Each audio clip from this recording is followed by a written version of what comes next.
Pernahkah kalian merasa seperti berputar-putar di lingkaran yang sama, mengirimkan puluhan lamaran kerja tapi tak kunjung mendapat panggilan? Pernahkah kalian bertanya-tanya, apa yang salah dengan diriku? Atau, mengapa sulit sekali mendapatkan pekerjaan yang sesuai? Jika iya, kalian tidak sendirian. Jutaan orang di seluruh dunia sedang mengalami hal yang sama.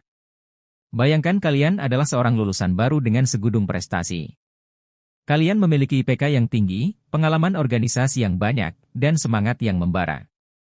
Namun, setelah berbulan-bulan mencari kerja, kalian masih belum juga mendapatkan pekerjaan yang layak. Rasa frustrasi dan putus asa mulai menghampiri.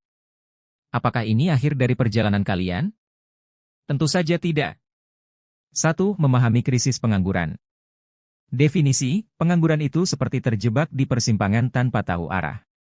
Kita semua pernah mendengar kata, pengangguran, tapi apa sebenarnya artinya? Pengangguran adalah kondisi di mana seseorang yang aktif mencari pekerjaan namun belum mendapatkannya. Indikator, bagaimana kita tahu seberapa parah masalah pengangguran di suatu negara? Salah satu indikatornya adalah tingkat pengangguran terbuka, TPT. Semakin tinggi TPT, semakin banyak orang yang menganggur. Jenis-jenis pengangguran itu macam-macam, loh. Ada yang karena lagi mencari pekerjaan baru, friksional, ada yang karena pekerjaannya digantikan mesin, struktural, dan ada juga yang karena kondisi ekonomi sedang buruk, siklikal. 2. Penyebab krisis pengangguran. Otomatisasi dan kecerdasan buatan, pernah dengar tentang robot yang bisa melakukan pekerjaan manusia? Teknologi semakin canggih, dan banyak pekerjaan yang dulu dilakukan manusia kini diambil alih oleh mesin.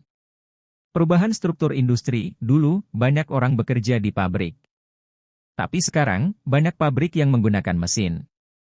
Ini membuat banyak orang kehilangan pekerjaan. Kesenjangan pendidikan dan dunia kerja, seringkali, apa yang kita pelajari di sekolah tidak sesuai dengan kebutuhan industri. Ini membuat lulusan baru kesulitan mencari pekerjaan. Kebijakan pemerintah juga berpengaruh besar terhadap tingkat pengangguran. Misalnya, kebijakan upah minimum yang terlalu tinggi bisa membuat perusahaan enggan mempekerjakan orang baru.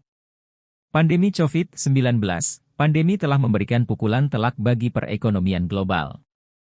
Banyak bisnis yang tutup, dan ini menyebabkan jutaan orang kehilangan pekerjaan. 3. Dampak krisis pengangguran. Dampak ekonomi, pengangguran bukan hanya masalah individu, tapi juga masalah negara. Pengangguran bisa menyebabkan penurunan produksi, penurunan pendapatan negara, dan meningkatkan kemiskinan. Dampak sosial, pengangguran juga berdampak pada kehidupan sosial kita. Orang yang menganggur cenderung merasa terisolasi, stres, dan depresi. Dampak politik, pengangguran yang tinggi bisa memicu ketidakstabilan politik. 4. Profil pencari kerja. Lulusan baru seringkali kesulitan mencari pekerjaan karena kurangnya pengalaman. Pekerja berpengalaman, bahkan pekerja berpengalaman pun bisa kehilangan pekerjaan karena PHK atau pergantian teknologi. Pekerja sektor informal seperti pedagang kaki lima juga terdampak oleh krisis pengangguran. 5. Tantangan mencari kerja di era modern. Persaingan yang ketat, dengan semakin banyaknya pencari kerja, persaingan untuk mendapatkan pekerjaan semakin ketat. Keterampilan yang tidak relevan, keterampilan yang dibutuhkan di dunia kerja terus berubah. Jika kita tidak terus belajar, kita akan ketinggalan. Kurangnya pengalaman kerja, banyak perusahaan lebih memilih calon karyawan yang sudah memiliki pengalaman. Jaringan yang terbatas, memiliki koneksi yang luas bisa sangat membantu dalam mencari pekerjaan. Krisis pengangguran memang menjadi tantangan yang besar, namun bukan berarti kita harus menyerah.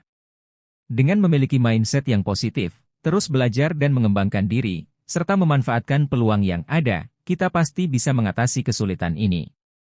Ingatlah, pengangguran bukan akhir dari segalanya, melainkan awal dari sebuah perjalanan baru. Terima kasih sudah menonton, temukan video menarik lainnya di playlist channel kami.